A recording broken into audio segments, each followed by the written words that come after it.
प्रमोद जी, मैं यह क्या सुन रही हूँ। गीता मैडम पार्टी के इलाकाई प्रभारी प्रमोद जी के दफ्तर में कदम रखते हुए बोली। क्या हुआ मैडम जी, इतना गुस्सा क्यों हो। प्रमोद जी के चेहरे से साफ पता चल रहा था कि वे मैडम जी के गुस्से की वजह जानते हैं। प्रमोद जी, बताइए कि पार्टी ने आने वाले इलेक्शन में मेरी जगह उस कल की आई लड़की सरिका को टिकट देने का फैसला किया है। कल की आई वह लड़की आज आपके लिए इतनी खास हो गई है कि उसको मेरी जगह दी जा रही है। अरे मैडम जी, आप कहाँ सबकी बातों में आ रही हैं। आप तो पार्टी की पुरानी कार्यकर्ता हैं। आपने तो पार्टी के लिए बहुत कुछ किया है। हम भी आपके बारे में सोचते हैं, पर नेताजी के निर्वाचन समिति को आदेश है कि इस बार सब नए लोगों को ही आगे लाना है। दूसरी पार्टियां रोज नए नए चेहरों के साथ अखबारों में बने रहना चाहती हैं। बस जनता को दिखाने के लिए हमारी पार्टी भी खूबसूरत चेहरों को आगे लाना चाहती है। ये कल के आए बच्चे हमारी और आपकी जगह थोड़ी ले सकते हैं। बात करते करते प्रमोद जी ने अपना हाथ मैडम जी के हाथ पर रख दिया। मैडम जी, हमारी नज़र से देखो तो उस सरिका से लाख गुना आप खूबसूरत हैं। आप पर नेताजी को कौन समस्या। प्रमोद जी के चेहरे की मुस्कान उनके इरादे साफ बता रही थी, पर छोटू की चाय ने उनको अपना हाथ मैडम जी के हाथ से हटाने पर मजबूर कर दिया। छोटू चाय रख कर चला गया तो मैडम जी ने फिर अपनी नाराज़गी जताई। प्रमोद जी, आप इन बातों से मुझे बहलाने की कोशिश मत करिए। आपके कहने पर मैंने पिछली बार भी पर्चा नहीं भरा, क्योंकि आप चाहते थे कि आपकी भाभी इलेक्शन लड़े। तब मैं भी नई थी और आप भी आपकी बात मान गई थी। पर अब क्या, सरिका 2 साल पहले पार्टी से जुड़ी है और उसको टिकट मिल रहा है। यह गलत है। आप एक बार मेरी मुलाकात नेताजी से तो कराइए। प्रमोद जी, मैंने हमेशा वही किया है जो आपने कहा। कितनी बार आपके कहने पर भी बोला, यहाँ तक कि आपके कहने पर उस मनोहर पर गलत आरोप लगाए ताकि आप इस कुर्सी पर बने रहें। पर मुझे क्या मिला। प्रमोद जी, आज जो कहेंगे मैं करूँगी। बस एक बार टिकट दिलवा दीजिए, फिर देखिए जीत तो मेरी पक्की है। आप समझ रहे हैं ना। इस बार मैडम जी ने प्रमोद जी का हाथ पकड़ लिया। जब मैडम जी ने खुद प्रमोद जी का हाथ पकड़ लिया तो उनकी तो मानो मुँह मांगी मुराद पूरी हो गई हो। उन्होंने मैडम जी को भरोसा दिया कि वे आज ही नेताजी से उनके लिए बात करेंगे। मैडम जी अपना धूप का चश्मा सिर से वापस आंखों पर लगाकर दफ्तर से घर चली आई। क्या बात है गीता, आज जल्दी घर आ गई। कोई पार्टी या मीटिंग वीटिंग नहीं थी। आज घर में आते ही मैडम जी सिर्फ गीता बन जाती थी, जो मैडम जी को बिल्कुल पसंद नहीं था। अपने पति की यह बात सुनकर वे एकदम चिढ़ गईं और बिना जवाब दिए अपने कमरे में चली गईं। मैडम जी को पैसे की कोई कमी नहीं थी, उनको कमी थी तो एक पहचान की। मैडम जी सुनने की आदत हो गई थी उनको। उनका यही सपना था कि लोग सलाम करें, हाथ जोड़कर उनके आगे पीछे घूमे। वे सत्ता का नशा चखना चाहती थी और इसके लिए किसी भी हद तक जाने को तैयार थी। क्या बात है गीता, बहुत परेशान दिख रही हो। कहते हुए समीर ने कमरे की बत्ती जलाई तो मैडम जी को एहसास हुआ कि रात हो गई है। नहीं, कुछ नहीं, बस सिर दर्द कर रहा है। दवा ली है, ठीक हो जाऊंगी। आप कहीं जा रहे हैं क्या। हाँ, तुमको कल रात को बताया तो था कि मैं आज रात को 3 दिन के लिए बाहर जा रहा हूँ। अगर ज़्यादा तबीयत खराब हो तो डॉक्टर बुला लेना। समीर इतना कहकर कमरे से बाहर चले गए। समीर के जाते ही गीता ने फ़ोन उठाकर प्रमोद जी को मिला दिया।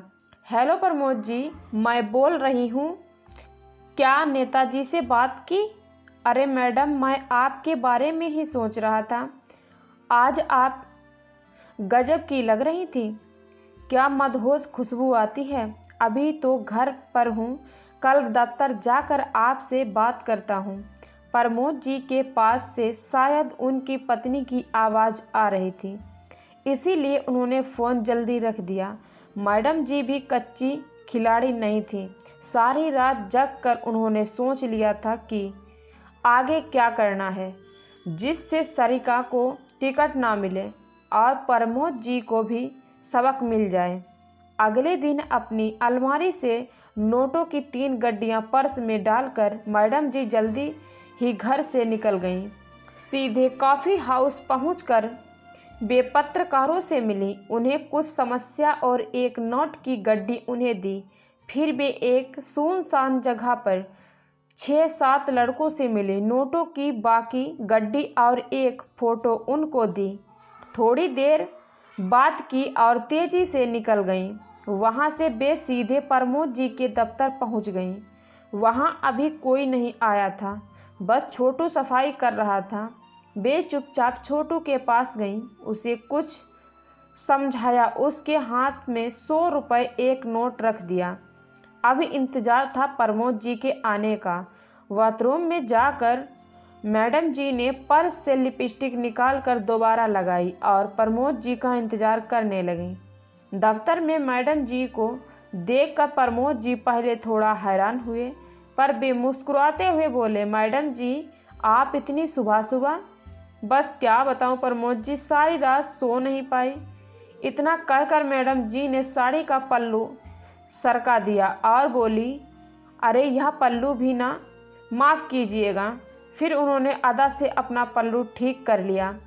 मैडम जी आज तो आप कहर बरपा रही हैं, यह क्या रंग है, बहुत जचता है आप पर। प्रमोद जी मैडम जी के पास आकर बोले, आप भी ना प्रमोद जी, सब कुछ भी। मैडम जी ने अपना सिर प्रमोद जी के कंधे पर रख दिया। उन्होंने मैडम जी की कमर पर हाथ रखना चाहा, पर उसी वक्त छोटू चाय लेकर आ गया और वे शक पकाकर मैडम जी से दूर हो गए और बोले, मैंने तो चाय नहीं मंगवाई थी, चल भाग यहाँ से। प्रमोद जी चाय मैंने मंगवाई थी, रख दिया यहाँ, चल जा तू। मैडम जी ने फिर आधा से प्रमोद जी की ओर देखा, पर प्रमोद जी को एहसास हो गया था कि वे पार्टी दफ्तर में है, इसीलिए अपनी कुर्सी पर जाकर बैठ गए।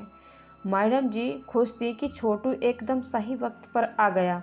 प्रमोद जी बातें तो होती ही रहेंगी, आप यह बताओ कि नेताजी से बात कब करोगे? मैडम जी बस आज ही, रैली के बारे में बात करने में आज ही पार्टी दफ्तर जा रहा हूँ। आपके बारे में भी बात कर लूँगा, पर आपको लगता है कि वे मानेंगे? मैडम जी ने चिंता जताई। अरे वह सब आप मुझ पर छोड़ दो। प्रमोद जी ने मुस्कुराते हुए कहा, नहीं आप ही कह रहे थे कल कि नए चेहरे, बस इसीलिए पूछा। और नेताजी अपना फैसला बदलेंगे? मैडम जी फिर अदा से बोली, इतने सालों में आप हमें ठीक से जान नहीं पाई हैं। पार्टी में अच्छी पकड़ है हमारी। हाई कमान के फैसले को बदलना मेरे लिए कोई मुश्किल बात नहीं है। प्रमोद जी अपने मुंह मियाँ मिट्ठू बन रहे थे और मैडम जी कुर्सी पर टेक लगाकर उनकी बातें अपने फ़ोन में रिकॉर्ड कर रही थीं। प्रमोद जी आगे बोले, मैडम जी इतने साल तक पार्टी में झांक नहीं मारी है। मैंने हर किसी की कमजोरी जानता हूँ, हर किसी को बोतल में उतार कर ही यहाँ तक पहुँचा रहा हूँ। आपने तो देखा ही है कि जो मेरी बात नहीं मानता उसका हाल उस मनोहर जैसा होता है। बेचारा कुछ किए बिना ही जेल की हवा खा रहा है। और नेताजी के भी कई किस्से इस दिल में कैद हैं। मैडम जी के सामने अपनी शान दिखाने के चक्कर में प्रमोद जी ना जाने क्या क्या बोल गए। मैडम जी का काम हो चुका था, वे किसी काम का बहाना बना के वहाँ से निकल गईं। अब उन्हें अगले काम में पूरा होने का इंतज़ार था। घर जाने का उनका मन नहीं था, इसीलिए वे वापस ही कॉफ़ी शॉप में जा बैठ गईं। समय देखा, अब तक तो खबर आ जानी चाहिए थी। मैडम जी कॉफ़ी पीकर पैसे देने ही वाली थी कि उनकी नज़र टेलीविज़न पर गई। चेहरे पर एक हल्की मुस्कान आ गई। पर्स उठाकर वापस प्रमोद जी के दफ्तर आ गईं। प्रमोद जी फ़ोन पर थे। वे काफ़ी परेशान थे। नहीं नेताजी, मुझे तो कुछ भी नहीं पता यह खबर सच्ची है या नहीं। आप यकीन कीजिए, मुझे नहीं पता था कि सरिका कॉलेज में दाखिले के नाम पर छात्रों से पैसे लेती हैं। पर नेताजी, आप मेरी बात तो सुनो। आप मुझे ठीक है, जैसा आप कहो। प्रमोद जी ने पलट कर के देखा। अरे मैडम जी, अच्छा हुआ आप आ गईं। क्या हुआ प्रमोद जी? मैडम जी ने झूठी चिंता जताते हुए, हाँ मैडम जी, पार्टी दफ्तर से फ़ोन था। कुछ लड़कों ने किसी टेलीविज़न रिपोर्ट को इंटरव्यू दिया है कि कॉलेज में दाखिला करवाने के नाम पर सरिका ने उनसे मोटी रकम ली है। अब देखो, इतना बड़ा कांड कर दिया और हमें कानों कान खबर तक नहीं हुई। प्रमोद जी कुर्सी पर बैठते हुए बोले, नेताजी ने फिर हमें जिम्मेदारी दे दी है। उनका मानना है कि इस बार किसी भी बदनाम आदमी को टिकट तो क्या पार्टी में भी जगह ना दी जाए। कहते हुए प्रमोद जी के चेहरे से एकदम चिंता के भाव गायब हो गए, जैसे उनके शैतानी दिमाग में कुछ आया हो। मैडम जी, इससे पहले कि फिर कोई नया चेहरा सामने आए, मैं आपका नाम आगे कर देता हूँ। कल नेताजी से मिलने जा रहा हूँ, तो आज शाम को पहले आपसे एक छोटी सी मुलाकात हो जाए।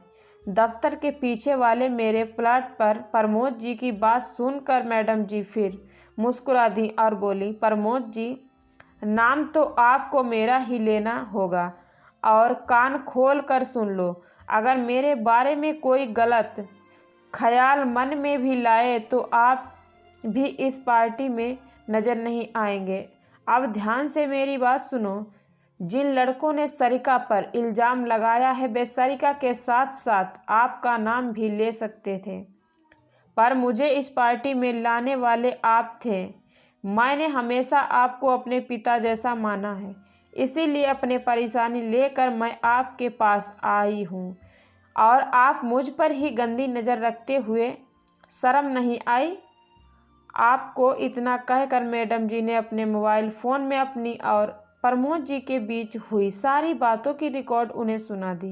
प्रमोद जी को पसीने आ गए। अब आपके लिए बेहतर होगा कि नेताजी को अभी फ़ोन करके मेरे नाम पर मोहर लगवा दीजिए, वरना कल आपकी यह आवाज़ हर टेलीविज़न चैनल पर सुनने को मिलेगी।